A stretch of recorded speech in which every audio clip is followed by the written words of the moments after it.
Les damos la bienvenida, como siempre, a nuestro programa El Agro en Radio Agricultura, ya 5 años con ustedes, y Radio Agricultura 80 años, 82. ¿Cuánto cumplimos ahora? 82, 83, por ahí estamos. A ver, Doris, tú que sabes, 83 años. Creo que en un par de semanas más incluso se celebra el aniversario, así que tenemos fiestón. Verónica Díaz. Seguimos festejando. Después del 18. Venimos y seguimos. ¿Dónde pasaste el 18, Verónica? En Algarrobo. En Algarrobo. Sí, pues.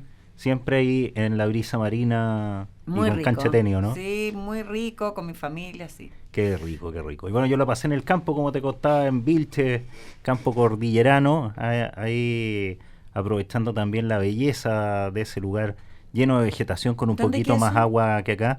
Está en la región del Maule, de Talca hacia la cordillera, alrededor de 40 kilómetros hacia arriba. Precordillerano, ahí está el parque... la Reserva Natural Altos del Ircay, administrada por la CONAF. Le aprovecho de mandar los saludos a Javiera, que nos recibió allá por parte de la CONAF, una guardaparques, la verdad, con una vocación espectacular, especialmente para guiar a mis niños. Lo pasamos increíble, así que le mando muchos saludos al personal de la CONAF allá, que nos recibió de muy buena manera. Qué bueno. Bueno, ya estamos de regreso, nosotros iniciando los programas, pero absolutamente normal, después de esta semana de celebraciones de nuestras fiestas patrias, y como siempre nosotros de vuelta a los temas que nos convocan, a los temas que nos preocupan, y por cierto saludamos a nuestros auspiciadores. Exacto, porque nuestros amigos de Ribulis, Quimetal, Fiat, Sumitomo, FMC, Revista Mundo Agro y AFIPA siempre están con nosotros. Y volvemos y empezamos esta semana con, adivina con qué tema, con el que ha sido prácticamente el tema de todos nuestros programas. Déficit hídrico, gestión de agua, sequía. Y hemos tenido esta semana bastantes novedades, está bastante movido el tema. La sequía, la crisis hídrica se ha tomado, bueno, como te decía, gran parte de la conversación en el país, especialmente los sectores agrícolas, igual que en nuestro programa. Se trata de una situación que está llegando aparejada del cambio climático por la escasez de precipitaciones en la zona centro, y comentábamos que más encima ahora se viene el verano con grandes temperaturas esta semana. Y en la semana justamente una nueva región, Francisco, se sumó a la emergencia que afecta a las personas, a la ganadería y a los animales. A la emergencia agrícola decretada en las regiones de Coquimbo, Valparaíso, Metropolitana y O'Higgins y Maule, ahora se suma la región de Atacama. Hoy vamos a hablar de esto con las distintas medidas que se están tomando. Yo decía que está bastante agitado el tema. Vamos a hablarlo con Carlos Recondo, director nacional de INDAP, que está esta mañana con nosotros. Carlos, ¿cómo está? Muy buenos días. Hola Verónica, hola Francisco, un gusto de poder estar en el programa una vez más y también la posibilidad precisamente de hablar de este tema que nos tiene a todos muy de cabeza. En realidad se ha transformado en una prioridad no solo para el Ministerio de Agricultura, para INDAP, sino que para el gobierno, de enfrentar esta mega sequía que nos está afectando y que es quizás, si la más severa, desde que se tenga registro, al menos, según los datos que hace unos días estábamos contrastando, desde el año 68, que no se tenían registros de una baja de pluviometría y de caídas de nieve tan dramática como esta, pero con el agravante que el año 68 tú tenías condiciones muy distintas, porque si bien puede haber caído menos agua, pero había menos agricultura. La agricultura no tenía el tamaño de lo que tiene hoy día, no había los cultivos, los frutales, el tamaño de esa agricultura. El requerimiento de agua que hay hoy. Claro. Por supuesto, había menos gente, por lo tanto hoy día hay mucho más población, de manera que la situación se hace sentir mucho más y no fuerte teníamos hoy día. Un cambio climático encima.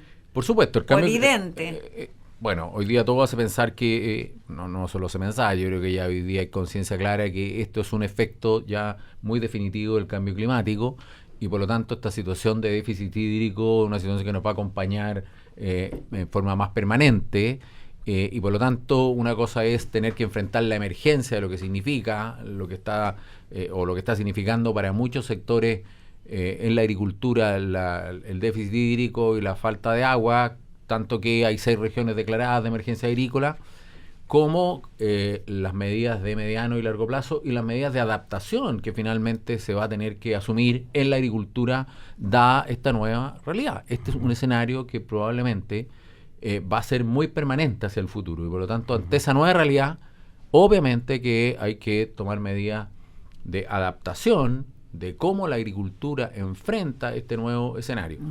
La buena noticia es que hay agua. O sea, hay un déficit hídrico producto de que hay menos lluvia, hay menos nieve, pero hay agua. Lo que pasa es que, y aquí está el problema y la mala noticia, es que el Estado de Chile durante los últimos 40 años no hizo las obras de infraestructura o las obras que permitan disponer de esa agua que hoy día existe. O sea, es una crisis más bien de infraestructura y gestión del agua más que propiamente que la sequía la sequía genera el drama momentáneo, pero aquí hay un tema que es mucho más estructural. Así es. Hoy día tenemos claramente un problema de que llueve menos, hay menos nieve, por lo tanto hay menos agua hoy. Pero tenemos que usar mejor el agua que tenemos. Si bien hoy día se ha transformado en un bien escaso, pero tenemos agua y por lo tanto tenemos que, y esto ya es una tarea de mediano y largo plazo, ver cómo vamos haciendo las obras que se requieren o cómo vamos adoptando las medidas que se requieren para tener más disponibilidad, para usar mejor el agua, para incorporar la tecnificación, que es un tema muy, muy relevante. Y en fin, y además cómo vamos adaptando nuestras prácticas, nuestras labores agrícolas, en fin, para enfrentar esta situación de menos agua. ¿Cuál es la situación en la región de Atacama concretamente en este minuto? Mira, Atacama, felizmente, tenemos un sector de la región de Atacama que es la más complicada, que es el sector del Valle del Huasco, donde hay sectores de secano, donde está la ganadería fundamentalmente. Porque esta primera crisis, esta primera emergencia está fundamentalmente en los sectores de secano y es ganadería básicamente, porque son zonas donde el ganado vive de la pradera natural que crece si hay agua, si hay lluvia. Como ha habido menos lluvia, no hay pradera y por lo tanto no hay alimentación y la crisis está centrada fundamentalmente ahí. En la región de Coquimbo son los crianceros del interior, en la región de Valparaíso son los crianceros de Putaendo, de la zona de Petorca, de la zona de Cabil. Tiltil también posiblemente. Lógico, toda esta zona, y en fin. La buena noticia es que en esas regiones los embalses tienen agua y por lo tanto las zonas de riego no están aún afectadas. O sea, tenemos regiones como Coquimbo, como Atacama mismo, que tienen garantizada el agua embalsada para una o dos temporadas de riego. O sea, las zonas de riego tienen garantizado el agua por ahora y eso es una muy buena noticia. Son los secanos donde tenemos las dificultades y donde hemos tenido que enfrentar esta emergencia. Y ahí justamente INDAP posiblemente es el único, uno de los pocos que tiene que salir en ayuda de estos pequeños agricultores que están en el secano y muchas veces también estos crianceros de animales que están en el secano con fardos, con distintos suplementos alimenticios, etcétera. Pero hay un problema que uno ve a primera vista. Los propios agricultores nos dicen, cuando uno conversa en pasillo con ellos, nos dicen, el problema no es ahora, el problema se nos viene en diciembre duro. Así es. Eso en diciembre va a ser dramático, ahí viene un punto de inflexión en que vamos a llegar al mínimo. ¿Qué pasa con esos animales? Les vamos a estar dando comida ahora, pero se nos van a morir igual en 2 meses más. ¿Es sostenible esta situación? Bueno, nosotros, la primera reacción obviamente era forraje para enfrentar esta situación. Ahora, si esta situación se mantiene como todo hace pensar que se va a mantener, ya viene la primavera, el verano, nadie está pensando en que vamos a tener lluvia en lo que viene, por lo tanto, lo más probable que vamos a tener que concurrir nuevamente con apoyos para forraje, para alimentación a ese ganado que si no la tiene hoy, no la va a tener ni mañana ni pasado. También otras medidas se ha estado recurriendo a algún traslado de ganado desde zonas que están muy secas a zonas donde puede haber forraje, pero eso no es una cosa muy, muy masiva. Se hizo un traslado en la región de Coquimbo hacia la región de Ñuble, donde incluso hay un predio que es del SAC, que se lo entregó en comodato a la gobernación de las zonas de Illapel, Salamanca, de manera que un par de alcaldes, el de Illapel, de Salamanca, se organizaron y trajeron animales a esos predios. Claro. Ahora, ahí tiene otro problema, que las zonas del norte de la Coquimbo son zonas libres de algunas enfermedades, como brucelosis, y por lo tanto cuando ya salen no pueden volver. Por lo tanto, esto es una salida para salvar esos animales, para que puedan comer, tener un poco de forraje y luego probablemente venderse. Pero bueno, no es lo general, lo masivo que podamos hacer. Por lo tanto, a tu pregunta, obvio, vamos a tener que seguir ayudando en los próximos meses, lo más probable. Ya. Y aquí es donde tenemos que ir viendo medidas de mediano y medidas de largo. En las medidas de mediano es que hay zonas donde los sistemas de producción no son sostenibles bajo esta nueva realidad. O sea, en los caprinos de la cuarta región, de la región de Coquimbo, los crianceros que tienen, que son más de 5.000 o más crianceros, cuya práctica o cuyo sistema de producción es sobre la base de la pradera natural que está en los cerros, lo que crece conforme a la lluvia, y trasladan los animales a donde vayan encontrando pasto. Es más, los llevan a Veranadas, que incluso con el límite con Argentina. Pero se acabó esa pradera, no existe esa pradera, y no va a existir esa pradera porque no llueve, y no va a llover, por lo tanto no disponen de ese forraje, y se le están muriendo los animales. Bueno, ese sistema de producción no es sostenible hacia el futuro. Y ahí estamos viendo, y ayer tuvimos... ¿Y hay una reconversión? ¿Hay una planificación en ese sentido? Estamos viendo cómo hacemos un cambio en ese sistema de producción. Vamos a sistemas estabulados, con alimentación directa, pero con menos animales, mejorar la genética también, para que puedan ser más productivos y puedan ser más rentables esa forma, pero son las únicas formas sostenibles de un sistema de producción como ese. Hay algo en esto de la crisis hídrica que llevamos, ¿cuánto tiempo? Ya 2 años, 3 años hablándolo aquí en el programa, y pareciera ser que uno vuelve sobre lo mismo. Cuando lo escuchaba recién aquí al director nacional de INDAP, Carlos Recondo, me recordaba de las mismas declaraciones, exactamente lo mismo que acaba de contarnos, lo dijo Ricardo Aristía hace 8 años cuando estaba asumiendo como director nacional de INDAP. Hoy en día está de presidente de la SNA, fue antecesor tuyo en el cargo. Así es. Y hizo este mismo comentario respecto al sector caprino, especialmente de la cuarta región. Y en ese momento incluso parlamentarios de la zona pidieron como casi que la cabeza de él en el cargo en INDAP, porque era algo que les parecía increíble. Mire. Y sencillamente estaba viendo algo que se venía y que hoy en día es evidente. Bueno, mira, estas emergencias y estas situaciones también se transforman en una oportunidad. Porque efectivamente en la época de Ricardo, como tú señalas, plantear esto era una cuestión que no era aceptable, y los propios parlamentarios no lo aceptaban, vienen a cambiarle un modo de vida, una forma de vida de los crianceros, etcétera, etcétera. Hace unos días fuimos convocados al Senado con el ministro de Agricultura, Antonio Walker, y el ministro Alfredo Moreno, a la Comisión de Déficit Hídrico.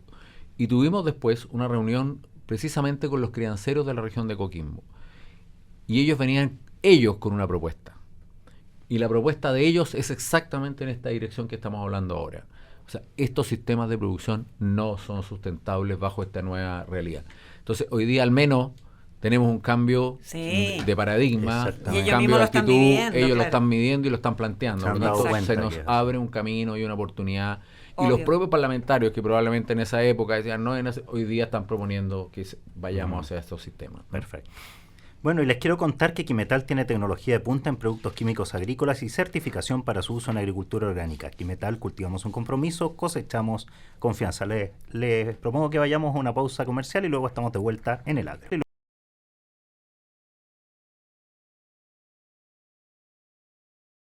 Ya estamos de regreso esta mañana aquí en el agro. Les recomiendo rentabilizar el futuro de su negocio protegiendo el cultivo desde la plantación con rugby efectivo contra nemátodos e insectos de suelo. FMC, invertimos en la agricultura del futuro. Y estamos conversando con Carlos Recondo, director nacional de INDAP. Carlos, comentábamos de la situación más bien de los crianceros y en la zona centro y centro-norte del país, también en Atacama.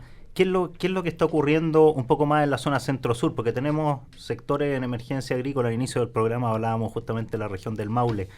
Cierta área de la región del Maule, la zona más norte de la región del Maule, también la región de O'Higgins. O sea, parte de lo que ha sido tradicionalmente el corazón agrícola de nuestro país está súper afectado. Y la región metropolitana también, que todo el mundo la asocia a Santiago, pero resulta que tiene un montón, 17, 18 comunas que son comunas rurales, agrícolas. De las 18, 17 están en emergencia agrícola, por lo tanto hay una situación súper grave ahí también. ¿Cómo se está ayudando en esa zona y cuáles las dificultades que tienen esas 3 regiones en específico?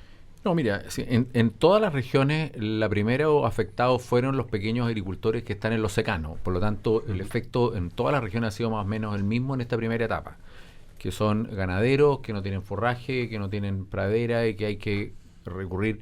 Y también uno que no se ha mencionado, que son los apicultores, ¿no? Que son sectores muy importantes para la agricultura, porque la polinización y todo, estábamos en esta etapa. Y bueno, están afectadas también las colmenas, una cantidad muy importante de colmenas que hay en Chile están afectadas y también hubo que concurrir en ayuda para tener alimentación para las abejas, en fin, para enfrentar esta primera etapa. Pero en todas esas regiones, hasta aquí al menos, el efecto de la sequía está en los sectores de secano. Los sectores de riego tienen agua, están, por suerte, por ahora abastecidos y no tienen mayores dificultades. No sabemos si cuando se acerquen las labores de suelo, cuando empiezan las labores del cultivo donde se requiere más agua, que podemos tener ahí dificultades en el riego.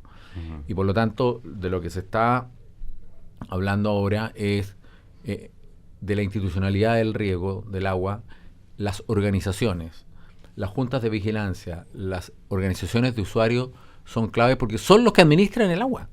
Cuando uno se pone a pensar aquí en los embalses, los canales, toda la infraestructura de riego, ¿quién administra el agua, la infraestructura para el riego? Son los propios usuarios. Claro. A través de las juntas de vigilancia, a través de las organizaciones de regantes, a través de las organizaciones de usuarios. El llamado a participar de las organizaciones.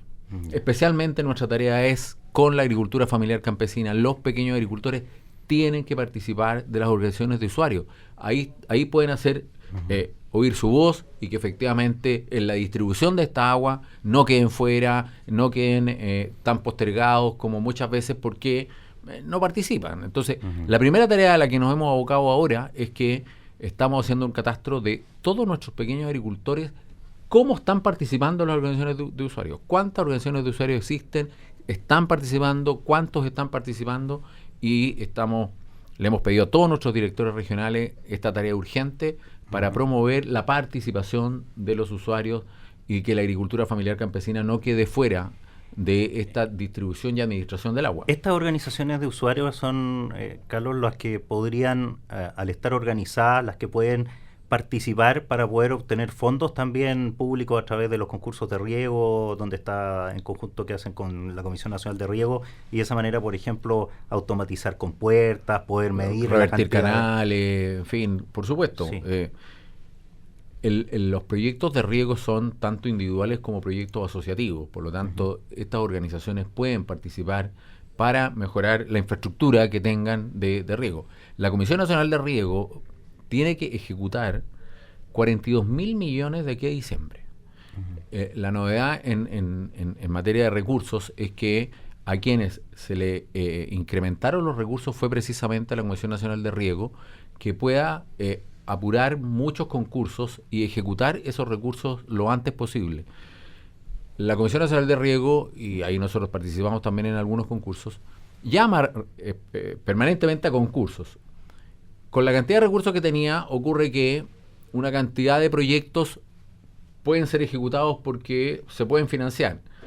Pero hubo una línea de corte porque se acabó la plata y por lo tanto quedaron concursos. Ahora, como tienen esta inyección, lo que van a hacer es poder incorporar a aquellos que quedaron fuera de los concursos, que están como en la lista de espera, podríamos llamar, se puedan rápidamente incorporar entonces porque van a haber estos recursos. Así que va a haber recursos que se van a tener que ejecutar muy rápidamente, así que este llamado también a los agricultores y a las organizaciones a que estén muy atentas, que participen de los concursos porque van a haber recursos ahora. Como tú decías, es una oportunidad también. Así es. ¿Sí? Carlos, y eso a nivel de INDAP y de las posibilidades concretas, pero en la semana lo vimos, concretamente el miércoles, ahí en La Moneda, junto a otros ministerios también en una mesa, no sé si está generando una política pública importante. ¿Cómo se está abordando este tema a nivel institucional, a nivel de gobierno que usted mencionaba al principio? Bueno, el presidente de la República hace unas semanas atrás convocó, anunció que efectivamente para el gobierno este era un problema prioritario, que el gobierno se hace cargo de esta mega sequía, de esta crisis hídrica, y convocó a una institucionalidad para enfrentar esta mega sequía. Y en esa institucionalidad hay varias etapas. Una primera es una gran mesa nacional, un acuerdo nacional, una mesa nacional, una mesa transversal, porque este déficit y el problema del agua no es un problema de un sector o de otro, aquí nos afecta a todos y por lo tanto el llamado es amplio. Y ahí se espera que participen expresidentes, la oposición por supuesto, los privados, las organizaciones, en fin. Ese es el primer, que esa mesa todavía no ha sido constituida, no ha tenido todavía una primera sesión, por decirlo así. Pero luego está la mesa más... Pero ¿y en la semana qué fue? ¿Fue el anuncio de esta mesa? No. ¿Qué fue? Es que después hay una mesa operativa que ya está funcionando. Ya. Y esa mesa operativa, en que están incorporados 5 ministros: Obras Públicas, Agricultura, Medio Ambiente, Energía y Ciencias. Y esa mesa tiene un secretario ejecutivo que es Lucas Palacio, el subsecretario de Obras Públicas. Yeah. Y esa mesa ya está operando. Y ahí entonces se han tomado todas estas medidas que hemos estado conversando. Se anunció recientemente, se declaró zona de catástrofe Coquimbo, la región de Coquimbo y la región de Valparaíso, al menos una cantidad importante de comunas de la región de Valparaíso.